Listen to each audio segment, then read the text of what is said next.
Hello guys, तो कैसे हो आप लोग। मैं विकास आपका स्वागत करता हूं आपके अपने व्यू क्लासेस में। तो गाइस, आज हमारा जो टॉपिक आपको दिख रहा है, आज हम कवर करने वाले हैं अपना प्रमुख वाद्य यंत्र और उनके वादक। ठीक है, बहुत बड़े तरीके से करेंगे। आज हमारा सेकंड टॉपिक चलेगा इसका, जो हम अपनी 70 टॉपिक की सीरीज जो हम स्टार्ट करें special GK batch Delhi police की। ठीक है, तो चलिए टाइम वेस्ट नहीं करेंगे, सीधा सीधा अपने टॉपिक पे चलेंगे और बढ़िया ट्रिक से करेंगे गाइस। ठीक है, चलिए गाइस, सबसे पहले जो हमारा वाद्य यंत्र है वो है हमारे पास मैंडोलिन। ठीक है, मैंडोलिन का विकास यूरोप महाद्वीप में हुआ था। ठीक है, बहुत इंपॉर्टेंट क्वेश्चन है ये, शायद यूपीएससी में पूछा गया था, मैंने देखा था शायद।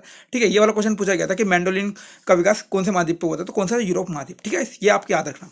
ठीक है, इनमें सिर्फ आपको एक वादक का नाम याद रखना है, उपलुप श्रीनिवास। ठीक है, उपलुप श्रीनिवास, थोड़ा वर्डिंग में कुछ हो सकता है, वो आप कोई दिक्कत नहीं है। ठीक है, मैं आपको याद करवा देता हूँ इसको। ठीक है, श्रीनिवास कैसे गाइस, हम घर को क्या बोलते हैं, हम घर को क्या बोलते हैं, निवास बोलते हैं, निवास। ठीक है, मैं भाई एक ऐसे घर में गया था, मैं ऐसे घर में गया था जहां पर यार मेरा मन डोल गया, मेंटली मन डोल गया यार मेरा। ठीक है, इस तरीके से आप इसको याद कर सकते हो। ठीक है, काफी आराम से आपको याद करा दिया। उपलुप श्रीनिवास कहाँ के हैं, वो कौन सा वाद्य यंत्र बताते हैं, अपना मैंडोलिन। ठीक है, इसमें आपको एक चीज बताता हूँ, श्रीनिवास को 1998 में पद्मश्री और 2010 में संगीत नाटक अकेडमी अवार्ड से नवाजा गया था। ठीक है, ये लाइन बहुत मतलब कि ये एक्स्ट्रा हो जाता है, अगर आपसे जीके में कुछ एक्स्ट्रा या हार्ड पेपर आया तो ये क्वेश्चन पूछ सकता है आपसे। ठीक है, कि श्रीनिवास को पद्मश्री कब मिला था। ठीक है, इस तरीके से। ठीक है, उम्मीद है गाइस आपको इनके बारे में सब कुछ पता चल गया होगा।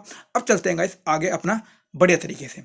चलिए गाइस, तो चलिए गाइस आगे चलते हैं अपना। अब है गाइस अपना सितार। ठीक है गाइस, सितार, तो सितार का जनक अमीर खुसरो को माना जाता है। ठीक है गाइस, बहुत इंपॉर्टेंट है, ये क्वेश्चन पूछा गया है कि सितार का जनक किसे किसे कहा जाता है, माना जाता है, तो कौन है, हमारे अमीर खुसरो। ठीक है, अब इसमें ना आपको सिर्फ तीन नाम याद रखने हैं। कौन कौन से, पंडित रविशंकर, निखिल बैनर्जी और विलायत खां। ठीक है, ये तीन आपको नाम याद रखने हैं। मैं अभी आपको एक ट्रिक से याद करा दूंगा, ट्रिक भी इसमें दे रखी है मैंने। ठीक है, अब देखो गाइस, एक चीज और आपको बताता हूँ, पंडित रविशंकर जो कि बहुत बड़ा नाम है, आपको ये नाम मेरे ख्याल से सुना भी होगा और ये नाम आपको याद होना चाहिए। सितार सितार के ये वादक है। ठीक है, पंडित रविशंकर को 1999 में भारत रत्न से सम्मानित किया गया था। ठीक है, और एक गाइस एक ग्रैमी अवार्ड होता है जो अपने संगीत में दिया जाता है। ठीक है, तो ये प्रथम भारतीय बने थे जिनको ये अवार्ड मिला था, पंडित रविशंकर को, और एक ग्रैमी अवार्ड विदेश में मिलता है। ठीक है, अब देखो गाइस इसकी याद करने की ट्रिक क्या है, यहाँ तक कि आपको समझ में आ गया होगा। सितार के हमारे तीन वादक हैं। ठीक है, कौन कौन से, पंडित रविशंकर, निखिल बैनर्जी और विलायत खां। ठीक है, आप इसको याद कैसे कर सकते हैं, देखो गाइस, जो हमारे जो मतलब ये पंडित रविशंकर ऐसे तार बजाते थे, हमारे जो पंडित रविशंकर ऐसे तार बजाते थे कि देश तो छोड़ो, विदेश तक के विलायत के लोग हिल जाते थे भाई, बिल्कुल उनके चेहरे खिल जाते थे, बिल्कुल खिल जाते थे। तो खिल से हो गया अपना निखिल बैनर्जी। ठीक है, और विलायत के मतलब दूसरे देश तो उसको छोड़ो, विदेश के विदेश भी बहुत ही विलायत हो जाते थे, बिल्कुल क्या है। ठीक है, कौन, हमारे कौन बजाते थे, पंडित रविशंकर। यहाँ तक गाइस क्या आपको याद हो गया होगा, जहाँ तक मैंने जितनी कोशिश करी याद करवाने की, हो गया होगा। बाकी मैंने इतने बार आपको नाम बोल दिया है तो आपके भी उस पर चढ़ गया होगा। ठीक है, अगर गाइस वीडियो कंटेंट अच्छा लग रहा हो, अगर आपको कुछ समझ में आ रहा हो बड़े तरीके से, और आपके लगातार वीडियोस आ रहे हैं, ठीक है, दिन में दो वीडियोस भी आएंगे, तो गाइस प्लीज लाइक कर देना, शेयर कर देना और सब्सक्राइब तो प्लीज कर देना चैनल को। ठीक है, ठीक है, अब चलते हैं अगला। तो चलिए गाइस अगला चलते हैं हमारे पास तबला। ठीक है, अब इनके वादक देखते हैं, सिर्फ तीन है इनके, और आपको बहुत बहुत मोस्ट इंपोर्टेंट है, इनके नाम आपको याद रखें। ठीक है, सबसे पहले हमारे पास जाकिर हुसैन। ठीक है, सबसे मोस्ट इंपोर्टेंट, विश्व में बहुत बड़ा नाम है इनका। ठीक है, तबला में। तीसरा हमारे पास अल्लाह रखा खां, और तीसरा हमारे पास गुदरे महाराज। ठीक है, ये तीनों नाम आपको याद रखने हैं। ठीक है, मैं ट्रिक से आपको याद करा दूं, कोई दिक्कत नहीं। अब इसमें जानिए आपको जो क्या क्या जानना है आपको। देखो, जो जाकिर हुसैन है ना, वो किसके बेटे हैं, अल्लाह रखा खां के बेटे हैं। ठीक है, और जाकिर हुसैन को भारत सरकार द्वारा कला के क्षेत्र में 1988 में पद्मश्री तथा सन 2002 में पद्म भूषण से सम्मानित किया गया। ठीक है, जाकिर हुसैन को 1988 में पद्मश्री और फिर 2002 में पद्म भूषण से सम्मानित किया गया।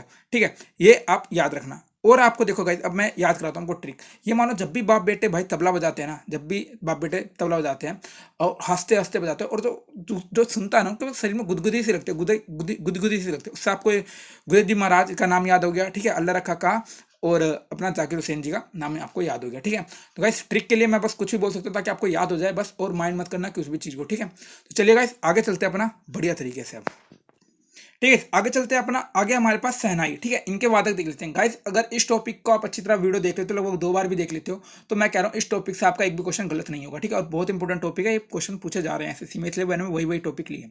ठीक है, तो शहनाई के आपको 2 वादक के नाम याद रखने हैं। कौन कौन सा, बिस्मिल्लाह खां, और दूसरा हमारे पास अली अहमद हुसैन खां। ठीक है, ये दो नाम आपको याद रखने हैं। अब गाइस देखिए, इनको भी कोई सा रत्न मिला होगा। ठीक है, तो इसको देखते हैं। इनको जो हमारे उस्ताद बिस्मिल्लाह खां है, उनको भारत रत्न से सम्मानित किया गया। कब, 2001 में। ठीक है, ये बहुत इंपॉर्टेंट है, आप याद रखना। बिस्मिल्लाह खां का नाम शहनाई से है। ठीक है, बहुत अच्छी तरीके से आप याद कर सकते हो। ठीक है, चलिए गाइस आगे चलते हैं अपना बिना किसी दिक्कत के।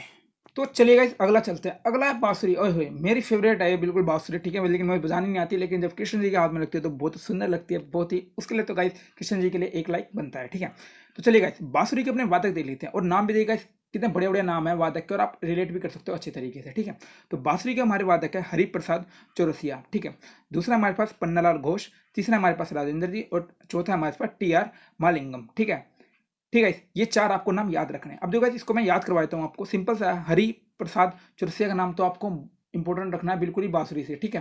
और कैसे सिंपल इसमें आ रहा है हरि, हरि हमारे पास किसी कहते हैं कृष्ण जी को कहते हैं, उनके हाथ में बांसुरी होती है, तो इससे आप अच्छी तरीके से रिलेट करके याद कर सकते हो, ठीक है। और एक चीज़ और, जब महाभारत हुई थी, जब कृष्ण जी ने बांसुरी बजाते हुए अपने मस्त वो गीता का वो दिया था, तो सारे पन्ने हिल गए थे सब चीज़ के, जब सुनाया था अर्जुन को पन्ने हिल गए थे बिल्कुल, ठीक है, बिल्कुल ही, मतलब महासंगम, महालिंगम को बोल देंगे, महाभारत जो हुई थी महालिंगम, ठीक है, उस तरीके से आप इसको याद कर सकते हो। हरिप्रसाद चौरसिया को 2000 में पद्म विभूषण से सम्मानित किया गया था, ठीक है। इनको भी ये बहुत इंपॉर्टेंट है, ये मतलब कि थोड़ा एक्स्ट्रा हो जाएगा, लेकिन अगर ये भी आपने याद कर लिया ना, 2002 में पद्म विभूषण से हरिप्रसाद चौरसिया को सम्मानित किया गया था, तो ये बहुत, मतलब ये मान लो कि अगर जैसे होता है ना कि कुछ क्वेश्चन टफ होते हैं ना भाई, जैसे एसएससी में जीके जब पूछेगा तो वो थोड़ा, अगर जब होता है ना, एक तो क्वेश्चन एसएससी भी चाहे कि भाई ये लोग फंसे ना ही कर पाए, लेकिन ये अगर आप ये चीज़ नोट करते हो, ये वाले क्वेश्चन ऐसे होते हैं जो मतलब कि एक्स्ट्रा ही हो जाते हैं, ठीक है, क्योंकि अगर क्वेश्चन आएगा तो यही पूछेगा कि हरिप्रसाद चौरसिया किस वाद्ययंत्र से संबंधित है, ठीक है, तो आप बता सकते हो। लेकिन अगर यही पूछ ले कि हरिप्रसाद चौरसिया को कौन से सन में ये चीज़ मिली थी, तो वो चीज़ आपको इस चीज़ से नोट हो जाएगी, ठीक है। चलिएगा यहाँ तक कि मुझे उम्मीद है कि आपको समझ में आ गया होगा। अब चलते हैं आगे अपने बढ़िया तरीके से। तो चलिए गाइस आगे चलते हैं अपना बड़े तरीके से। तो गाइस अगला है हमारे पास सरोद, ठीक है। अब इसको गाइस देखिए, इसमें आपको 3 नाम याद रखना है, और ये बहुत इंपॉर्टेंट है। एक तो ये ना अमजद अली खां, इनका नाम तो बहुत, मतलब इसको आप रट लो चाहे कैसे भी कहीं भी लिख लो, ये क्वेश्चन आना ही आना है, गारंटी दे रहा हूँ मैं इस चीज़ की, ठीक है। बहुत जगह पूछा गया है ये, अभी एमटीएस का हुआ था उसमें भी पूछा गया हुआ था, ठीक है। तो ये वाला हो गया कि अमजद अली खां किससे संबंधित, किससे है, अपना सरोद से, ठीक है, सरोद, ठीक है। और कौन सा, अपना अलाउद्दीन खां और अली अकबर खां, ठीक है, ये तीनों। अब देखो इसमें आपको रूट्स वर्ड सा बता देता हूँ। देखो अली अली अली आ रहा होगा, देखो अली आ रहा है इसमें, नीचे वाले में भी, अकबर वाले में भी अली आ रहा है, और अलाउद्दीन खिलजी अली अली ऐसे करके आ रहा है, ठीक है। तो ये मान लेना जिसमें भी आए। अब कैसे एक गाना आता था, अली मौला अली, ऐसे गाना था ना कुछ, है ना, ऐसे कोई गाना था जिसमें वो कितना सैड हो गाती थी, कितना मतलब रोने, तो रोद रोद सरोद रोद रोद अली मौला अली रोद रोद, अपना आपको, मेरे को जहाँ तक लग रहा है मेरी वर्डिंग से आपके माइंड में बैठ गया होगा। और जब भी आपको ऐसा नाम आप पढ़ोगे कि अमजद अली खां, ठीक है, और सरोद, बांसुरी, तबला, ये सब होगा, तो आप तुरंत सरोद पे टिक कर दोगे, ठीक है, सिंपल सा है, ठीक है। इसके बारे में थोड़ा और जानते हैं। और गाइस इनको भी कुछ अवार्ड्स मिले हुए हैं ना, वो भी आप इसमें देख लेना, मैंने आपको लिख रखा है कि अली अकबर खां को 1918 में भारत का मिला था, पद्म भूषण मिला हुआ था, ठीक है। ये आप पढ़ लेना नीचे वाले, क्योंकि ज़्यादा लंबी मैं वीडियो नहीं बनाना चाहता, बाकी आप पढ़ सकते हो, अपने नोट्स बना सकते हो। और मैं तो कहूँगा आप 70 पेज अपने ले लो, और 70 पेज पे अपना एक एक टॉपिक लिखते रहो, उसी को रिवाइज कर लेना गाइस, गारंटी कह रहा हूँ। आप किसी का भी प्रैक्टिस उठा के देखना, जो भी करवा रहा हो, इसके बाहर से क्वेश्चन। तो चलिए गाइस अगला करते हैं। अगला हमारे पास सारंगी, ठीक है। इसमें आपको 2 नाम याद रखने हैं, ठीक है, नाम नारायण, ठीक है, पता नहीं किस रूप में आके नारायण मिल जाएंगे, है ना, ये गाना बहुत फेमस हुआ है, तो काफ़ी, ठीक है, हम बिल्कुल रंग देंगे अपने, जब हम नारायण जी का नाम लेते हैं ना, तो मतलब रंग जाते हैं, बिल्कुल बिल्कुल खो जाते हैं मस्ती में ना। और दूसरा नाम है इसका रोना नारायण काले, ठीक है। इनका आपको याद रखना बड़े तरीके से, ठीक है। ये 2 नाम आपको अच्छी तरीके से बिल्कुल मतलब माइंड में रहना चाहिए, सारंगी के ये चीज़ पूछे गए हैं, ठीक है। और बहुत सामने नारायण नारायण दोनों नाम आ रहे हैं, ठीक है। हम जब भी अपने नारायण जी का नाम लेते हैं बड़े तरीके से रंग जाते हैं, बिल्कुल उनके मस्ती में खो जाते हैं, उनके जब हम भजन गाते हैं तो खो जाते हैं, बिल्कुल रंग जाते हैं, बिल्कुल, ठीक है। इस तरीके से आप देखो। अब आपको एक खास बताता हूँ, जो हमारे पास नाम नारायण की पुत्री अरुणा नारायण काले है, ठीक है, ये चीज़ आप ध्यान रखना बिल्कुल ही, ठीक है। और दुनिया की पहली महिला सारंगी वादक है ये, ठीक है।